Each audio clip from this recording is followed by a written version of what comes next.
Pagpisak sa Meach. Okay, we are in the fourth day of Pisak. Fourth day ba? Yes, fourth. Okay. And still, we we are in the 7 days Feast of Unleavened Bread, although you are not obligated to perform the Feast of Unleavened Bread, but it is not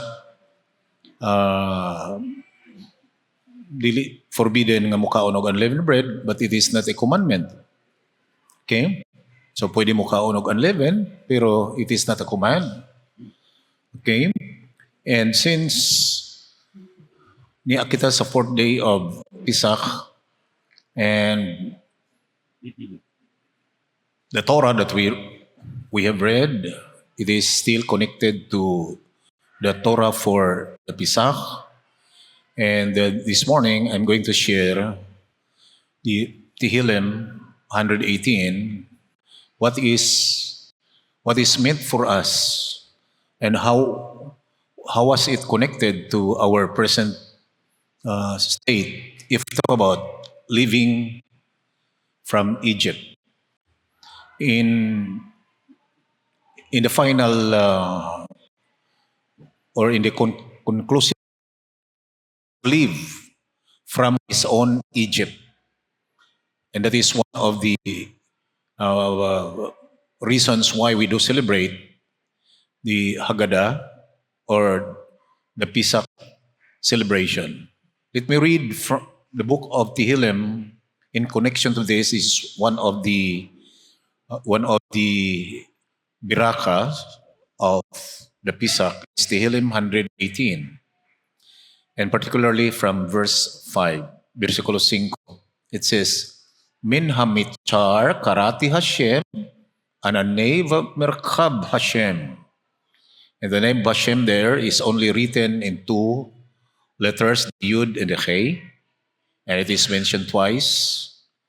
And in English it says, from the constraints I called upon Hashem, and Hashem has answered me with expansiveness. We can find 2 important words here. Number 1 is the word mitchar, because it says min ha-mitchar. And the term mitchar, mem, sade, and resh, is the root word of the term Mitzrayim. And the term Mitzrayim is the Hebrew for Egypt.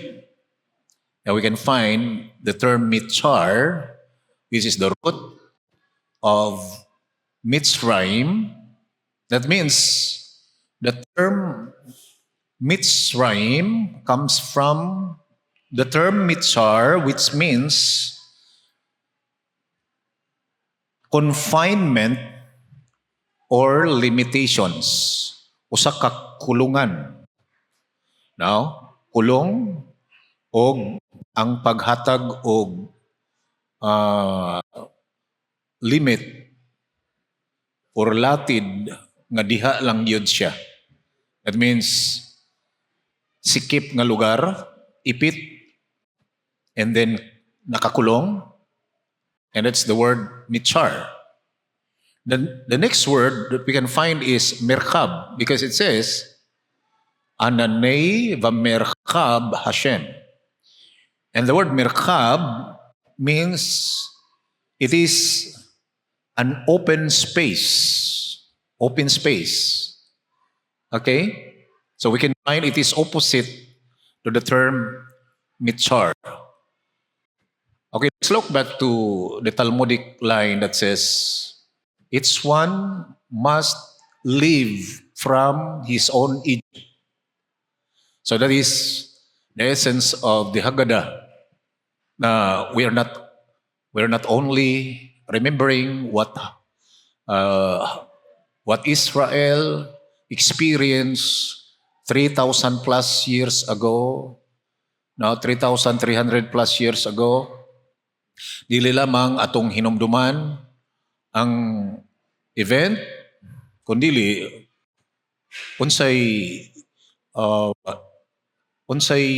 mensahe, especially ang iyang kasidot portion nga kini siya applicable ngadto sa matag usa kanato karon in this generation. And since King David used this term applying to himself, i-apply niya siyang kaugalingon. And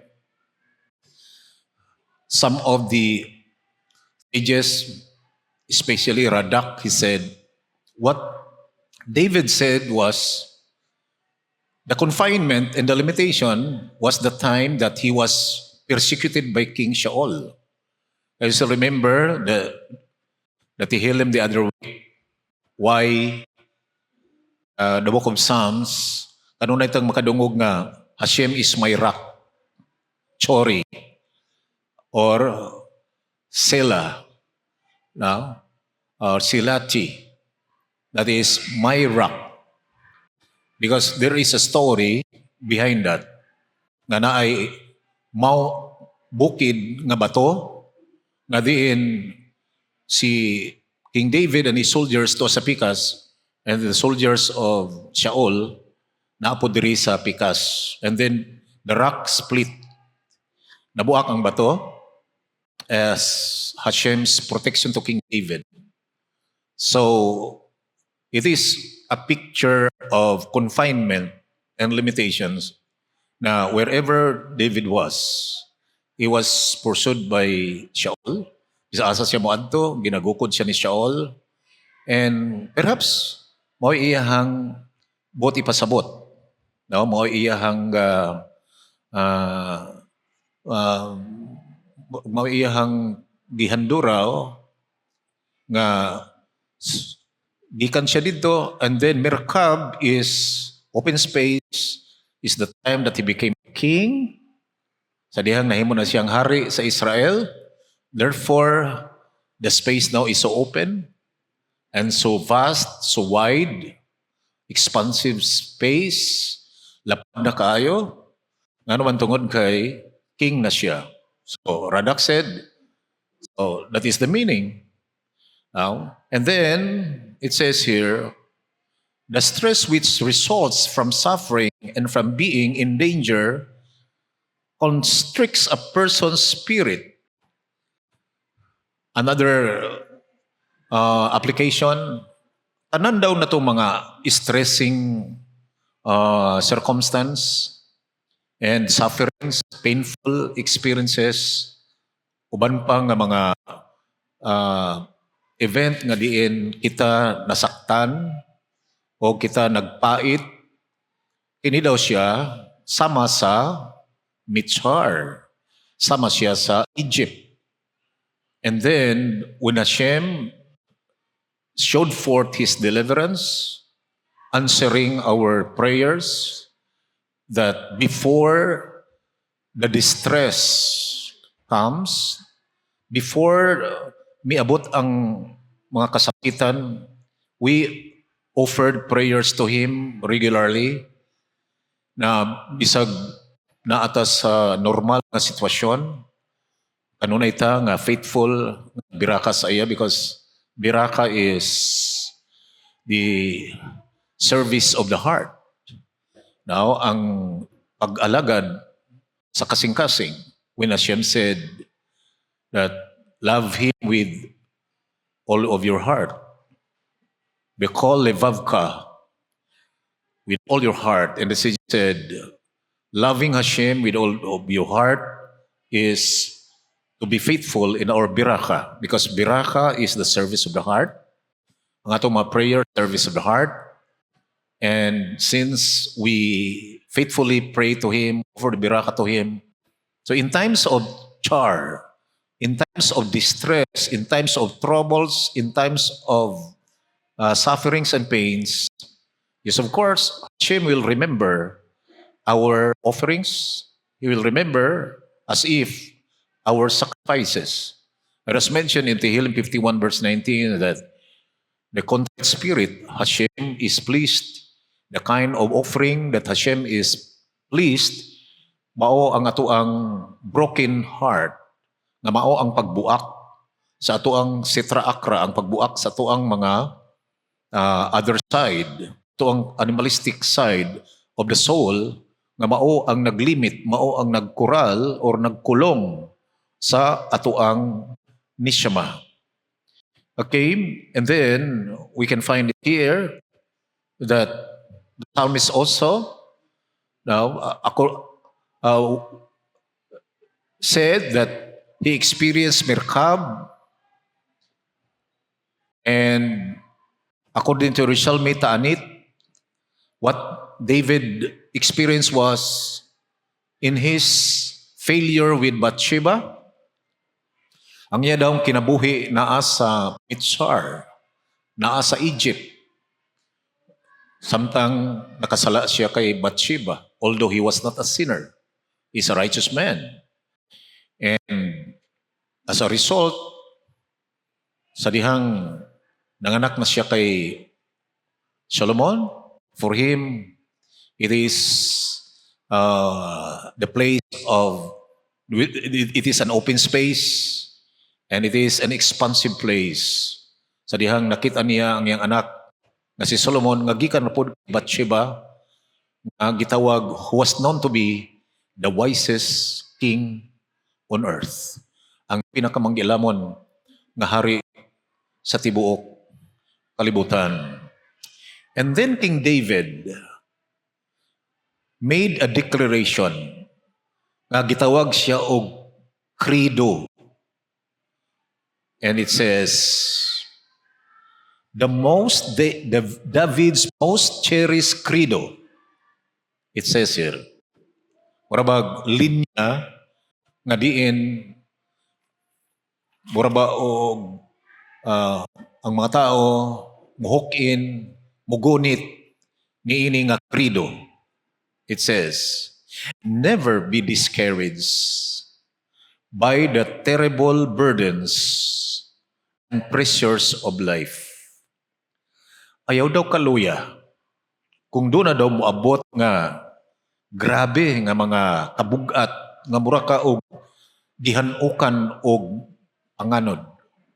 Murag nalusno ang atop, palayo lang. Murag nalusno ang atop.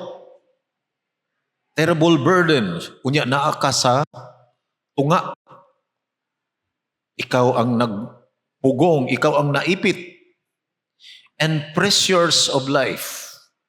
Pressure. Panginahanglan diri, panginahanglan dito. May problema diri, may problema dito. Walay hunong problema. Pressures. May bayranan diri. Pag humagbayad, nanapoy bayranan ugma. No, perting ginukda na yan. Human na natog bayad, dali pa'y nata. Nanapoy nanawag, nibagting na pong telepon. Naningil na pod. Pressures in life. And for every frustrating situation, that means you are expecting for white and then black ang miabot. Very frustrating. Nag-expect ka ay mong mga anak, mga righteous, mga Torah-fearers. And yet, nakita nimo sa imong anak nga murag baliwala lang nila. Murag wala nila gi-value ang Torah. Have you experienced that, parents? Sa dihang kita na sa Torah, watay laing pangandoy sa itong mga anak. Nga unta sila maglakaw sa Torah. Sama atong rabay nga nibisita sa usa ka community, o niya excited ang mga tao kay gusto silang makadungog. Unya mo impart sa iyang sistema pag-ampo. O pagbiraka na, biraka ang rabay, unya low tone. Baruch atah Hashem. And then, tanaw nila, murag wala man lang. So naniod to na, yan na itong rabay, gahilom-hilom lang hapon. Dili lang gihapon mo tingog. Hangtod nga pagpangaon na, dunay usa nga mi bitbit sa isda o giduol. Rabbi, do you love fish? This is the story that was shared by Rabbi Moshe. And then, miisa sa kamot ang rabbi, iyang gitamparos. Og nilupad ang isda. Og nitugpa sa talit sa rabbi. And then, natingala sila, noon sa Manisya. And then he said, tungod sa question, Rabbi, do you love fish? And he said, I only love Hashem. I don't love fish. Si Hashem ra akong gigog pa. And then as a result, ang rabbi nga nag-host, nga diin namansa ang iyahang talit, wa niya labhi. Dili siya gustong matanggal ang stain sa iyang talit as a memory that he loves Hashem and not fish. Dili ba gusto ta nga mauna ang mahitabo sa tong mga anak that they must love Hashem? And yet there are times that you are frustrated. You got frustrated. And then you have many attempts with your business, farming, investments. And then it is frustrating. Now, akyas kaayo. Marabaog, walay bunga. No results. And then, in failing situation, mga sitwasyon nga murag taog bakul, murag wa tay mahimo. Murag wala ta kasagang. May Hashem preserve us. But then it says, but it is actually a divinely ordained opportunity. Never forget, Hashem is in control. And it is a divinely ordained opportunity. Usa ka kahigayunan nga diin kini gitakda ni Hashem, oportunidad to overcome adversity aron atong mabuntog ang mga kapakyasan, mga kapitos, kalisod, mga distressing, frustrating events, and by fully utilizing one's talents and abilities. Thus, every distress which threatens to limit or diminish an individual, batag event daw nga makapakulong, makapalimit, murag di ta kalihok. Murag wa tay mahimo. Naatas kondisyon nga murag wa tay kamot, palayo lang. We can do nothing.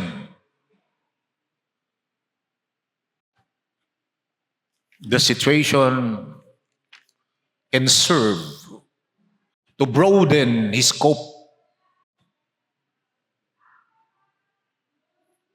and to enlarge his soul.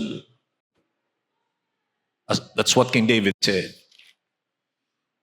Min hamitzar karati Hashem anani vamerkav Hashem. Sa mga panahon nga naa ako sa mga kulungan, nga naglimit na ako, nga murag nagpriso na ako,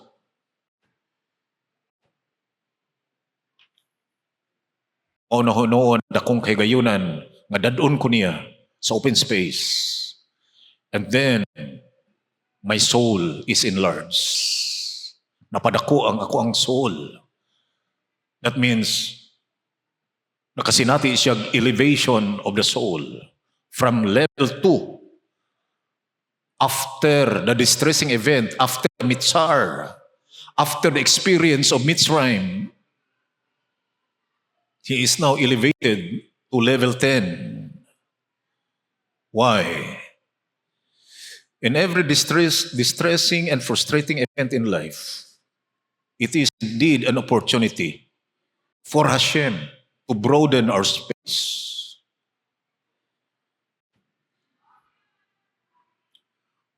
Let's look back to the line that in the Vara Yered Min Hashemayim, no evil is coming down from heaven. Walay dautan nga nagdagayday gikan sa kalangitan. No evil is coming down. But the question is, why there are evils? Nganong naamay mga dautan nga nitabo sa sulod nato, sa tubangan nato, sa pamilya nato? Because the problem is the vessel. Problem is not the blessing coming down. The problem is the receptacle. The receptacle is not ready. And that's why the blessing turned into curse. Ang panalangin na himong tunglo. Why? Because the receptacle is not prepared. And then through that distressing event, Hashem is preparing our soul for greater blessings. That is Merkab. Remember, as you remain faithful in serving Him, faithful in Biraka, faithful in reading the Torah and in your Tzedakah, despite that you suffer distressing circumstance, mga ipit nga sitwasyon, problema dito, remember, Hashem will bring you to a greater space. Dadun kaniya sa mas lapad na space, and then you will experience an enlarged soul. Ang imuhang kalag mapataas. Your soul is elevated. Why? Because again you experience something spiritual, and then you will so understand. Managpi kasi mga kamot nga, maudi ay nga niabutong kalisod, kay naadi ay maayo moabot. Maudi ay nga niabotong problema ha. Tungod sa maong problema. Doon tayo kaubanan diri, nag-appeal sa diri og seminar. Unya, nadungog na lang na nasunog yung negosyo. Kung sa mga itong buhaton, mong hilak ta, let's bless. Hashem will bless you more. Hashem will give you even greater. Wow.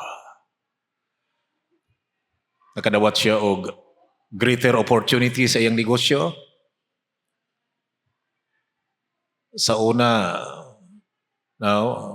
muraba og lisod kaayo, mangitag kapital, na inihatag kapital, ugon niya, nilambo ang negosyo, o karon kapalit na siya sakyanan. Nalimta na niya itong nasunog ang iyahang motor nga diin gikarga-karga ang iyahang negosyo. Babaw siyang motor. Nalimta na niya o karon na siya 4 wheels. Ang problema, mahal naman pong gasolina. So, way hunong ang problema. Naara gyapon. But it's another challenge for another greater space. Amen ba? So, kung naata sa limitation, naata sa kaipit, remember the Merkab. Hashem will bring us to a broader space. Tagaanda niya broader life. Lapad kaayo. Ug unya makaingunta mao di ay. Importante lang yun di ay. Faithful ta niya. Biraka always. And then basag tura. And then chidaka. Biraka sa buntag gabi. Himoon ko nga priority sa Torah magabasa ug magtuman sa iyang mitzvah. Hashem, higugmaon ka, kahadlukan ug alagaran ka, sa kalipay ug pagmaya ug kadasi. Hashem, silbihan ka. Da da da da da da. Ti di da da da da da da. Ti di da da. Ti di da da. Di di da da, di di da da da, di di da da, di di da da, di di da da, da da da da da da. May Hashem strengthen you always. May Hashem inspire you to perform mitzvah, and Hashem will cause His Shekinah to shine unto you and bring you joy and elevate you as a result of the mitzvah that you perform. Shalom, shalom, shalom.